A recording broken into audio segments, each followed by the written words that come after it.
Citrus smoothie from start to finish. You can pause the video here to write down or take a snapshot of all of the ingredients. I'm using a Black & Decker blender with quiet technology. It does appear to be about half as loud as other blenders on the market. It's currently being sold at Walmart for about $40 from its original price of $50. So you can buy about 10 of these for the price of one Blendtec or Vitamix. Are those really 10 times better than this? Let's find out. Add 1.5 cups of unsweetened almond or coconut milk.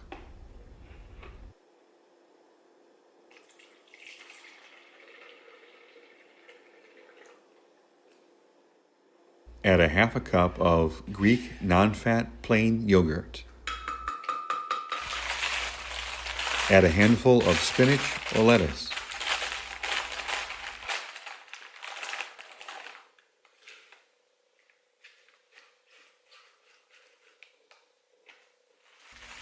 Add some carrots.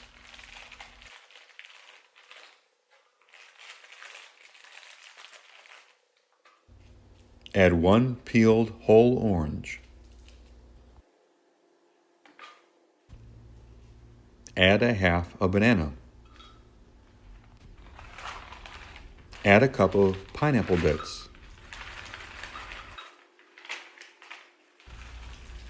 Add a small bit of ginger root. Add some pumpkin seeds.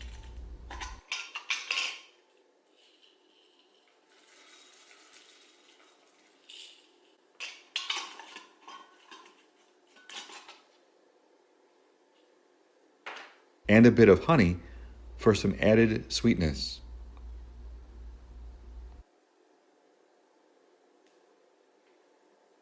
I also add a few ice cubes. Push the power button on and then the smoothie button.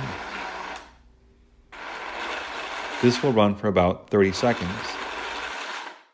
I press the smoothie button again to help ensure that everything is blended well.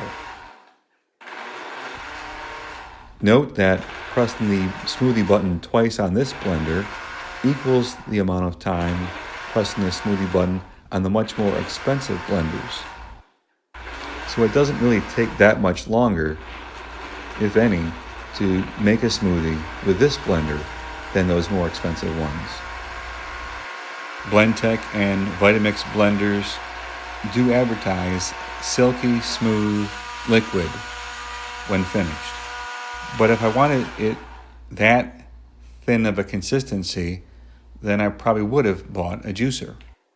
I'm looking for a more smoothie type consistency.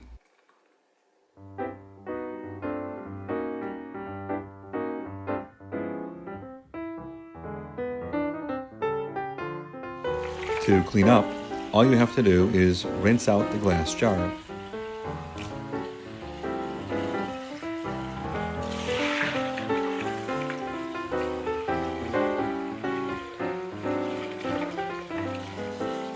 Fill it up about halfway with warm water. Add a drop of dish soap. Blend on the medium speed of 2 for about 10 to 20 seconds. Rinse again to get rid of any soap residue. Let air dry. And that's a citrus smoothie from start to finish.